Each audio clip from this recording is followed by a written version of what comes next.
esa esfera, pero si fuera un cuadrado, entonces tiene otra forma de emitir luz, ¿verdad? Entonces, cuando estamos teniendo en cuenta una fuente de luz que está cercana a la superficie, debemos considerar cuál es la geometría del objeto. Mientras que como está en el infinito, cuando está la fuente en el infinito, no nos importa si es cuadrada, triangular, etc. Lo único que sabemos es que son rayos de luz van a chocar con la superficie con un mismo ángulo, es decir, nosotros podemos desarrollar un modelo capaz de calcular la cantidad de luz que es reflejada por los distintos objetos en escena, ¿verdad? Entonces, ¿qué tipo de reflexión tenemos? Reflexión difusa y reflexión especular. Cuando decimos reflexión difusa, es el efecto que tiene, por ejemplo, cuando estamos trabajando con una fuente de luz que incide sus rayos sobre una tiza.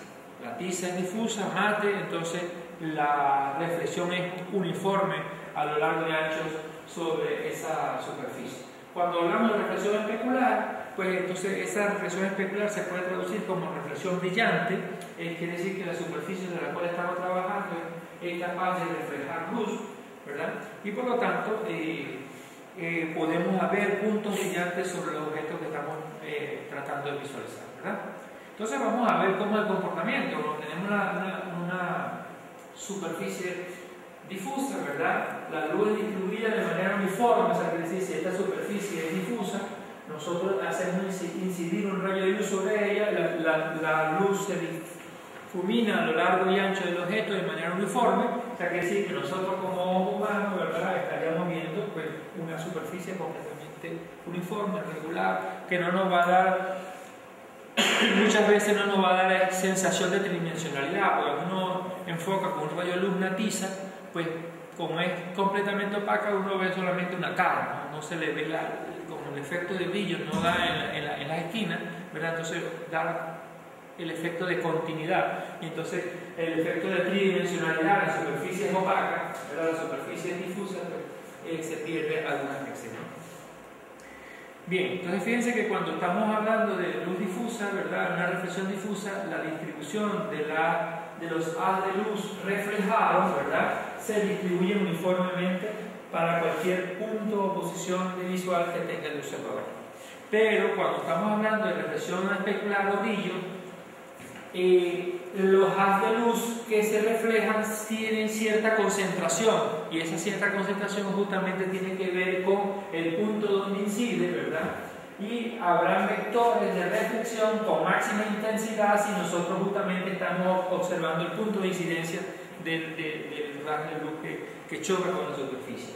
Entonces fíjense que cuando estamos trabajando con una superficie especular o brillante, ya los haz de luz reflejados no se distribuyen de manera uniforme a lo largo o ancho del objeto, sino que tienen cierta concentración, ¿verdad?, en función del punto de incidencia donde está chocando el haz de luz, ¿no? Entonces, la alta porción de rayos incidentes reflejados sobre un estrecho rango de ángulos, o sea que para este lado no se va a ver porque yo no lo voy a estar viendo, ni para allá tampoco, sino se concentra en el ángulo de visión que tiene, ¿verdad?, o el cono de visión que tiene el observador con respecto al objeto que está observando. ¿Sí? Otros materiales, ¿verdad?, pueden tener una combinación, ¿verdad?, como la superficie semidifusa o semimate, o sea que pueden ser algo brillante, como por ejemplo esto, ¿verdad? Este es casi no mate porque uno puede ver algunos puntos de luz brillante, ¿verdad? O sea, que es una superficie semimate.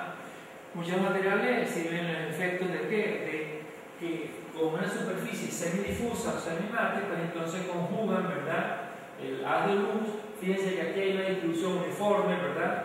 Pero de acuerdo al punto de observación, pues como esa superficie es capaz de reflejar en cierto grado alguna luz, algunos rayos se van a concentrar en ese ángulo de visión y mantiene, ¿verdad?, la distribución uniforme más una distribución hacia el punto donde está el observador, ¿verdad? Después, ¿qué tenemos? Fíjense que aquí tenemos una sola fuente de luz y estamos estudiando cómo se comporta la reflexión de la luz allí sobre un objeto.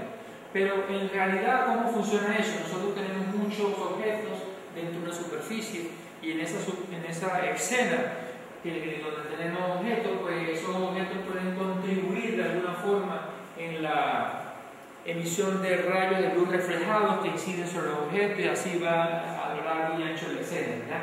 Entonces en este caso tenemos una fuente de luz que hemos considerado como el emisor, lanza rayos, pero dentro de la escena hay tantos objetos y esos objetos, ¿verdad?, han sido incididos y reflejan luz. O sea, quiere decir que la luz del ambiente es la sumatoria de las distintas intensidades de luz que nosotros vamos a conseguir en función de la cantidad de objetos que reflejan o no reflejan dentro de la escena, ¿verdad? Entonces, la luz del ambiente es las múltiples reflexiones que se tienen dentro de una escena por las contribuciones que se dan dentro de los objetos que pueden ser brillantes o no. Tal cual como está allí. O sea, quiere decir que cuando vayamos a calcular la luz que hay en la escena sería la sumatoria de todas las reflexiones que se dan dentro de esa escena. Habrán objetos que son opacos, esos objetos opacos pues hacen que se absorba la luz, o sea, que no reflejen, no contribuyen entonces a otra fuente de luz que vaya a ser modelo, ¿verdad?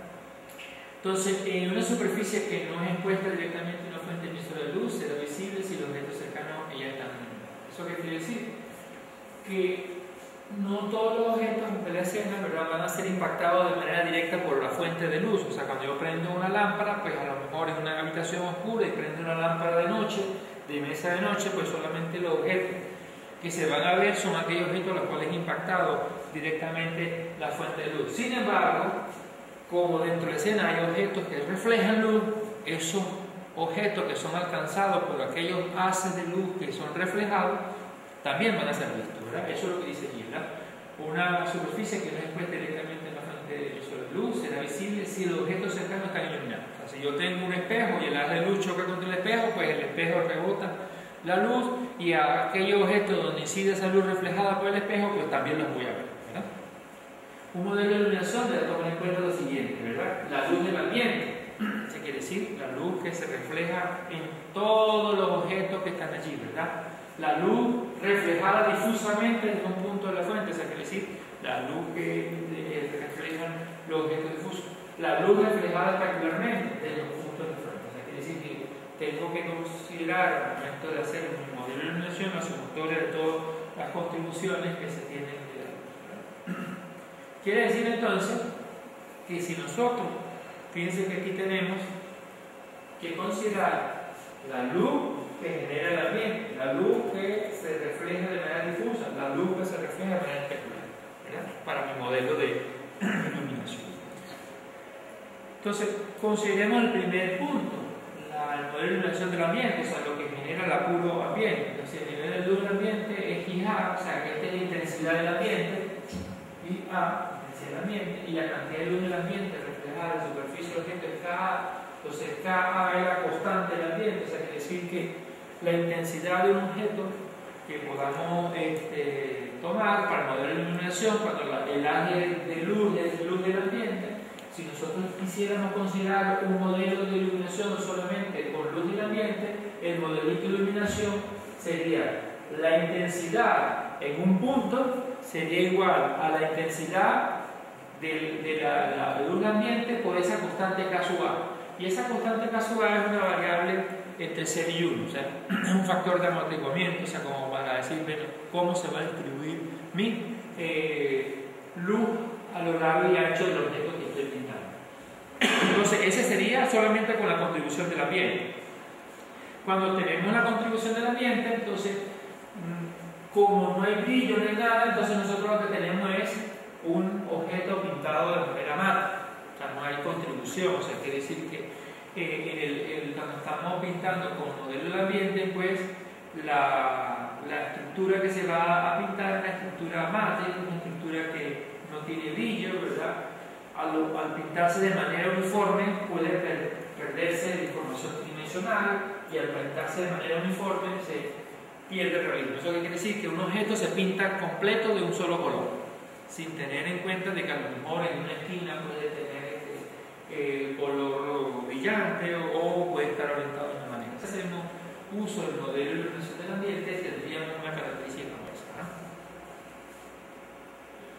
Entonces, aunque los objetos iluminados por luz del ambiente son más o menos brillantes en proporción directa a la intensidad del ambiente, pero aún así pueden permanecer uniformemente iluminados.